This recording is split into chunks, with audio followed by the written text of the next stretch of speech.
नमस्कार दोस्तों, आज हम पढ़ने वाले हैं पॉलिटिकल साइंस में भीष्म की राजधर्म की विवेचना कि भीष्म ने जो है राजधर्म के बारे में क्या बताया है। और अथवा ये प्रश्न जो है दूसरी प्रकार से आ सकता है, जैसे भीष्म के अनुसार मंत्रिमंडल की रचना तथा उसके कार्यों का वर्णन कीजिए। इस प्रकार से भी फ्रेंड्स इस प्रकार का जो है क्वेश्चन आ सकता है। फ्रेंड्स, यहाँ पर मैंने जो है कुछ नोट्स बनाए हैं और ये बहुत ही इजी नोट्स हैं। आप चाहें तो इनको नोट कर लें, जो भी यहाँ पर लिखा है ऐसे ही आप नोट कर लें। बहुत ही इजी है, बिल्कुल समझ में आपको आएगा और इसी प्रकार जो है आप एग्ज़ाम में लिख सकते हैं। तो इस प्रकार का प्रश्न आएगा, उसके बाद हमको उत्तर देना है। उत्तर में हम इसी प्रकार से जैसे लिखा है वैसे लिख सकते हैं। राजा युधिष्ठिर ने भीष्म पितामह से बहुत सारे राजनीतिक प्रश्न किए जिनका उत्तर उन्होंने दिया, और इन्हीं उत्तरों में जो है उनके राजनीतिक विचार जो है दृष्टिगोचर हुए। अथवा जो है इन्होंने जो जो प्रश्न के उत्तर दिए वही राजनीतिक सिद्धांत कहे जाते हैं। भीष्म की यह धारणा थी कि अन्य सभी धर्म राजधर्म में इसी तरह सम्मिलित हो जाते हैं जैसे हाथी के पद चिन्हों में सारे अन्य जानवरों के पद चिन्ह समाविष्ट हो जाते हैं। भीष्म पितामह का कहना था कि राजधर्म जो होता है वो सबसे बड़ा धर्म होता है और उसी में सारे धर्म आ जाते हैं।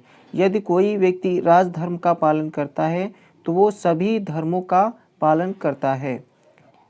आगे बताया है, यदि राजा अपने कार्य सही प्रकार करता है तो सभी वर्ण अपने अपने कर्तव्य ठीक तरह पालन करेंगे। अथवा हम कह सकते हैं, यदि राजा ही जो है दुष्ट होगा तो प्रजा भी वैसे ही काम करेगी। तो राजा यदि अच्छे काम करता है तो प्रजा भी अच्छे कार्य करेगी। राजा का प्रथम कार्य सारे समाज में शांति और व्यवस्था तथा सुरक्षा स्थापित करना है। इससे सभी को सुख शांति प्राप्त होगी। राजा का प्रथम कर्तव्य यही है कि वह जो है समाज में शांति व्यवस्था स्थापित करे। तो फ्रेंड्स, राजा का जो प्रथम कार्य होता है वो समाज में शांति और व्यवस्था स्थापित करना होता है।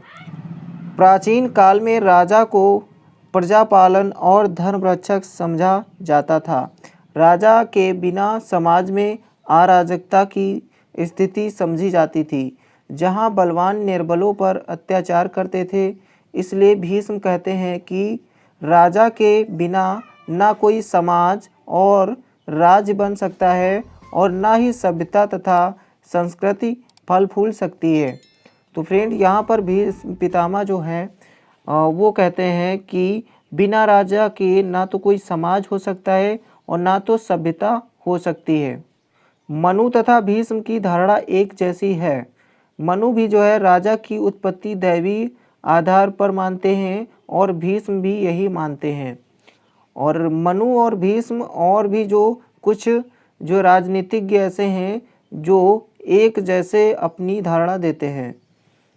अब यहाँ पर देखना है भीष्म का मंत्रिमंडल कि भीष्म ने क्या मंत्रिमंडल के बारे में बताया है कि कैसा मंत्रिमंडल होना चाहिए। भीष्म के अनुसार जो है भीष्म ने कहा है कि राजा में जिन गुणों का होना आवश्यक है अथवा जो गुण होने चाहिए उसमें उनका किसी एक पुरुष में मिलना संभव नहीं है अथवा संभव है।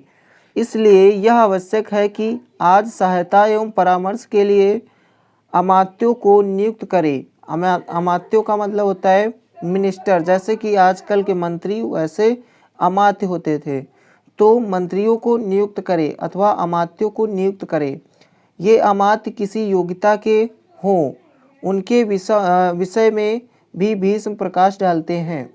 और ये अमात्य कैसे होने चाहिए, इसमें योग्यता होनी चाहिए, और कौन सी योग्यता होनी चाहिए उसके बारे में भी भीष्म ने बताया है। वे कहते हैं कि 4 ब्राह्मण नियुक्त किए जाएं जो चिकित्सा में निपुण, स्नातक, विद्वान व सदाचारी हों। उनके अनुसार जो है मंत्रिमंडल में पहला स्थान 4 ब्राह्मणों का होना चाहिए। 4 ब्राह्मण नियुक्त किए जाने चाहिए जो है चिकित्सा में निपुण हों, स्नातक हों और विद्वान हों व सदाचारी हों। ऐसे जो है ब्राह्मणों को नियुक्त करना चाहिए। उसके बाद है मंत्रिमंडल में जो है दूसरा स्थान किसका है, वो है क्षत्रियों का। तो इसके बारे में बताया है 18 क्षत्रिय नियुक्त किए जाएं जो शक्ति से संपन्न हो। 18 क्षत्रियों को नियुक्त किया जाना चाहिए जो शक्ति में संपन्न हो। तो 18 ऐसे क्षत्रिय नियुक्त किए जाने चाहिए जो शक्ति में संपन्न हो अथवा वो शक्तिशाली हो। तो भीष्म के अनुसार जो है चारों वर्णों को स्थान देना चाहिए। आगे फ्रेंड बताया है कि 3 शूद्रों को नियुक्त किया जाए जो विनीत हो एवं सत्कर्मी हो। तो 3 शूद्र ऐसे नियुक्त किए जाएं जो विनीत हो, सत्कर्मी हो। भीष्म मंत्री परिषद में चारों वर्णों को स्थान देना चाहते थे। भीष्म के अनुसार जो है चारों वर्णों को स्थान देना चाहिए। वैदिक काल में शूद्रों को कोई स्थान नहीं दिया जाता था, पर महाभारत में उन्हें स्थान दिया गया था। इस प्रकार राजा की परिषद में 45 सदस्य होना आवश्यक माना गया। जैसा कि हम जानते हैं कि वैदिक काल में शूद्रों को कोई स्थान नहीं दिया जाता था।